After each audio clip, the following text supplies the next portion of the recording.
تو یہ کوئی امریکہ میں جو پاکستانی انویسٹرز ہیں یا فرینڈز ہیں اور پاکستان کے اندر جو لوگ بزنس کمیونٹی ہے ان کا اعتماد کچھ متضاد سمتوں میں نہیں جا رہا؟ اچھا متی، میں اس سچویشن کو بڑا انجوائے کر رہا ہوں کیونکہ اسٹاک مارکیٹ میں کافی پرابلم آیا تھا، بڑے بڑے اینکرز نے کہا تھا کہ یہ الیکشنز کی وجہ سے شاید وہ ٹھیک ہے، لیکن میں سچویشن کو انجوائے اس بات سے کر رہا ہوں کہ دیکھیں جب معلومات کا صحیح کانٹیکسٹ نہیں ہوتا تو ہم ڈیبیٹ بھی کر جاتے ہیں. یہ جو معلومات آئی ابھی کہ آرمی چیف نے کہا کہ جی الیکشن آگے بھی ہو جاتے ہیں، یہ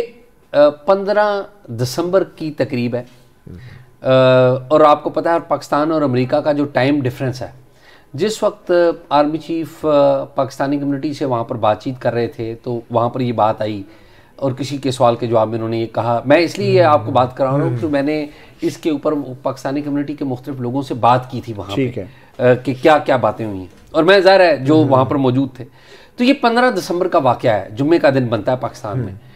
اور جس وقت آرمی چیف نے یہ باتیں کہیں اس کے چند گھنٹے کے بعد سپریم کورٹ کی اسپیشل ہیئرنگ ہوئی تھی جس میں آپ بھی تھے، میں بھی تھا،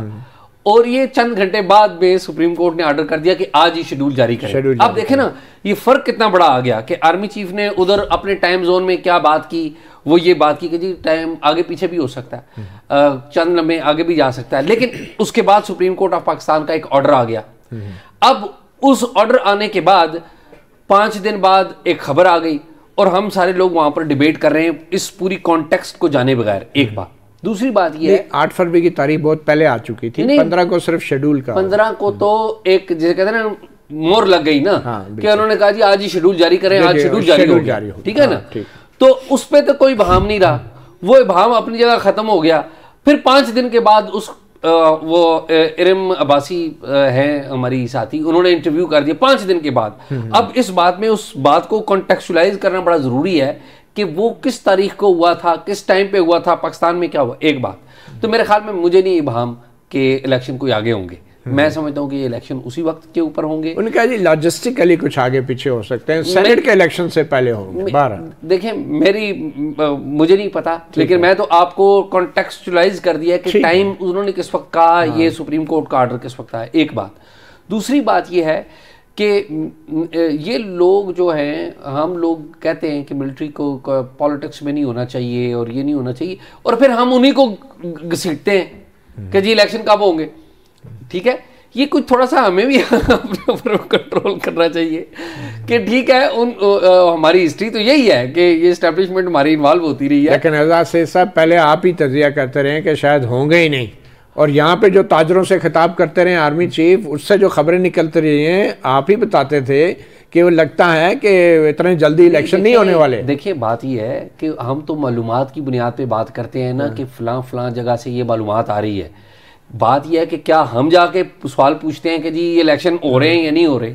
ہم نے تو جرنلسٹ میڈیا کا کام کیا ہے کہ ہم ان بائس ہو کر جو بھی معلومات ہے وہ دیں. تو جب ہم معلومات دیں گے تو اس میں کچھ اچھی معلومات بھی آئے گی. سوال کرنا تو بہت بڑا جرم نہیں ہے، جواب دینے میں بھی بہت کچھ احتیاط برتی جا سکتی ہے. مظہر عباس صاحب، آپ کے خیال میں اگر آرمی چیف جواب نہ دیتے تو کیا فرق پڑتا ہے اس سے؟ نہیں، میرا خیال ہے اگر الیکشن کے حوالے سے سوال، اور پہلی چیز یہ کہ گھسیٹا اسے جاتا ہے جو نہ ہو جو ہے وہ ہم سب کو، ہم تینوں کو پتا ہے کہ ہے اور کس لیول تک ہیں. دیکھیے انہوں نے بالکل، اگر سب کوئی آپ کا، میں پھر یہ کہوں گا کہ اس اسپیچ کا میرے نقطۂ نظر سے پاکستانی بزنس مین کو کانفیڈنس دینا تھا. ایسا ہی ہے. انہوں نے مظہر صاحب، سوری میں کہتا کلامی، اس اسپیچ میں انہوں نے یہ کہا کہ پاکستانی بزنس مین پاکستان میں انویسٹ کریں. SIFC کا خصوصی طور پہ ذکر کیا کہ اس کے ذریعے انویسٹ کریں، آپ کو پریشانی نہیں ہوگی. اور پھر ایٹ دی سیم ٹائم اسی تقریب میں ایک صاحب تھے تنویر احمد صاحب جو کہ امریکہ کے بڑے بزنس مین ہیں. انہوں نے $9 ملین جو ہیں وہ نسٹ کو ڈونیٹ کیے ہیں پاکستان میں جو یونیورسٹی ہے. اس میں جو ہے جنرل عاصم منیر نے ان کی بڑی تعریف کی کہ دیکھیں اس طرح کے پاکستانی ہونے چاہیے جو پاکستان میں رہ کے ایجوکیشن کے اوپر انویسٹ کر رہے ہیں یا پاکستان کا کیئر کر رہے ہیں. تو وہ آپ والی بات کی میں تصدیق کر رہا ہوں کہ میرے پاس جو معلومات ہے وہ یہ باتیں. مظہر صاحب، جواب یہ بھی ہو سکتا تھا کہ سپریم کورٹ نے فیصلہ دے دیا ہے اور آپ فیصلے پہ اس کے مطابق عمل ہوگا، لیکن ہمیں شاید سپریم کورٹ اور الیکشن کمیشن کہ فیصلوں اور شیڈول سے اعتماد نہیں آتا جتنا آرمی چیف کے بیان کے بعد آ جاتا ہے سب کو، اور خاص طور پہ تاجروں کا کانفیڈنس لیول تو اور بھی ہائی ہو جاتا ہے۔ بہرحال ہم چلتے ہیں اس دورے کے دوسرے پہلوؤں کی طرف سے بھی۔ ایک سوال یہ پیدا ہوتا ہے کہ تاریخ میں جب بھی امریکی دورے کے بعد پاکستانی قیادت واپس آئی ہے تو ان کے رویوں میں بھی ہم نے تبدیلی دیکھی اور بڑے بڑے فیصلے بھی ہم نے ہوتے دیکھے۔ تو آپ کے خیال میں یہ دورہ کیا اہمیت رکھتا ہے پاکستان کے سیاسی ماحول کے حوالے سے؟ جب عاصم منیر واپس آئیں گے تو آپ سمجھتے ہیں کہ بڑے فیصلے بھی متوقع ہیں اپارٹ فرام الیکشن؟ آبویسلی وہ تو ہو چکا ہے۔ دیکھیے متی، مجھے دیکھیے افغانستان والی سچویشن اور پاکستان میں جو ٹیررزم کی نئی ویو ہے، نئی لہر ہے، اس کے حوالے سے بہت تشویش پائی جاتی ہے، اور اس لیے ڈیفینیٹلی یہ تو ڈسکشن کا میرے نقطۂ نظر سے شاید ضرور حصہ ہوگا، کیونکہ ایک کشیدگی ہے جو بڑھتی جا رہی ہے پاکستان اور افغانستان کے درمیان، اور آنے والے وقتوں میں اس طرح کے سیکیورٹی الرٹس ہیں، اور کوئی بھی اور بھی بڑا حادثہ ہو سکتا ہے۔ بہت بڑے بڑے ٹارگٹ اٹیکس ہوئے ہیں ابھی بھی ریسنٹلی، تو یہ ڈیفینیٹلی دوسرا ڈائریکٹلی یا انڈائریکٹلی ہو سکتا ہے۔ آئی ایم شیور کہ جو غازہ والی سچویشن ہے اس کے بارے میں بھی یقیناً اس پہ گفتگو ہوئی ہوگی، کیونکہ امریکہ کا موقع بالکل مختلف ہے، پاکستان کی پوزیشن بہت مختلف ہے۔ تیسرے جو اس وقت ایران اور سعودی عرب کی دوستی کروائی ہے چائنا نے، اور اس کے حوالے سے بھی وہ ہوگا، لیکن سب سے امپورٹنٹ میرے سے نقطۂ نظر سے افغانستان ڈسکشن کا حصہ ہوگا، اور نیشنل سیکورٹی، اور پاکستان نے اب یہ جو پوزیشن جو افغان ریفیوجیز کو بھیجنے والی صورتحال ہے، ان کو واپس بھیجنے کی سچویشن ہے، اور اس کے بعد جو افغان طالبان ان کی حکومت ہے وہ جس طریقے سے اس وقت پاکستان کے نقطۂ نظر سے باقاعدہ ایکٹیو نظر آتی ہے، یہ ساری چیزیں ایسی ہیں جو میرا خیال ہے اس ڈسکشن کا ڈیفینیٹلی حصہ ہوگی۔ بلکہ امریکی اسٹیٹ ڈپارٹمنٹ کا بیان بھی آیا ہے کہ تحریک طالبان پاکستان ایک بہت بڑا خطرہ ہے پاکستان کی سلامتی کے لیے۔ یہ بھی کافی پیش رفت ہے ایک ایسے ہی وقت۔ جی ہاں، بالکل بالکل۔ تو میرا خیال ہے افغانستان زیادہ فوکس ہوا ہوگا اس ڈسکشن میں، ڈیسائیڈ ڈیفینیٹلی جو اس وقت گلوبل سچویشن ہے اور خطے کی سچویشن ہے، ایران کے حوالے سے جو ایک پوزیشنز ہیں اس کو بھی، اور دیکھیں دوسری بات یہ کہ ہمیں مطلب اس وقت جو سی پیک والی بھی سچویشن ہے وہ بھی ہمارے لیے بہت امپورٹنٹ ایشو ہے۔ آئی ڈاؤٹ کہ اس سی پیک کے حوالے سے پاکستان نے اس پوزیشن وہاں کوئی اس حوالے سے بات ہوئی ہوگی، لیکن پاکستان اور چائنا کی ریلیشن شپ بھی جو ہے، کیونکہ سی پیک کی رفتار اچانک سست ہونا وہ بھی ہمارے لیے جو کنسرن ہے، اور چائنیز گورنمنٹ کی اس وقت میرا خیال ہے، ویسے تو ظاہر آن گراؤنڈ تو ہمیں یہ نظر آ رہا ہے کہ سی پیک کی رفتار جو ہے وہ سست جتنی تیز تھی اتنی نہیں ہے اس وقت، لیکن ہوپ فلی جب پاکستان میں ایک اسٹیبل اس لحاظ سے پولیٹیکل سویلین گورنمنٹ آئے گی تو یقینی طور پہ یہ چیزیں آگے بڑھیں گی۔ اور یہ جو آپ نے بات کی تھی امپورٹنٹ ہے کہ جی جب بھی الیکشنز کی بات ہوتی ہے، الیکشنز ہونے کی بات ہوتی ہے، جس طرح ہم نے دیکھا کہ اسٹاک ایکسچینج جو ہے وہ ایک دم مندی کا رجحان کیوں آ جاتا ہے، تو ہماری یہاں جو انفارچونیٹلی جو بزنس کمیونٹی ہے وہ پاکستان میں، اگر آپ کسی سے بھی بات کریں، وہ پاکستان میں ڈیموکریسی کو بہت پسند نہیں کرتی۔ پاکستان میں بزنس کمیونٹی وہ چاہتے ہیں کہ بس جی ون ونڈو آپریشن چلتا رہے اس سے سچویشن، تو وہ اس میں ہماری شاید سویلین گورنمنٹ کا ہو سکتا ہے اس میں ہو، لیکن انہیں اس طرح کے ارینجمنٹ اچھے لگتے ہیں کہ کیئر ٹیکر ہو جائے، نیشنل گورنمنٹ بن جائے، انٹرم گورنمنٹ کو 2 سال دے دیں، اس طرح کی باتیں آپ کو ہمیشہ بزنس کمیونٹی سے سنائی دیں گی۔ چلیں یہ ایک بڑی ہی بدقسمتی کی بات ہے۔ فیئر اینڈ اوپن کمپٹیشن تو ڈیموکریسی کا ایک انٹیگرل پارٹ ہوتا ہے، مگر شاید پاکستان میں بزنس جو ہے اس میں مونوپلیز بھی بہت ہیں، اور خاص طور پہ جب اسٹیٹ کے ادارے خود بزنس کا ایک بہت بڑا حصہ ہوں، ان کے سٹیکس ہوں، تو پھر آبویسلی بزنس کمیونٹی جو ہے ان کی اپروچ ڈیموکریٹک ہونا بھی بہت مشکل ہوگی۔ بہت شکریہ، چھوٹی سی بریک لیں گے، لیکن بریک کے بعد بڑا اہم معاملہ ہے لیول پلینگ فیلڈ کے حوالے سے۔ پی ٹی آئی کی طرف سے نت نئے الزامات ہر روز لگائے جا رہے ہیں، اور اب کاغذات نامزدگی چھینے جانے کے بھی الزامات لگائے جا رہے ہیں۔ اس کے اوپر بات کریں گے، مظہر عباس اور اعزاز سید ہمارے ساتھ ہیں۔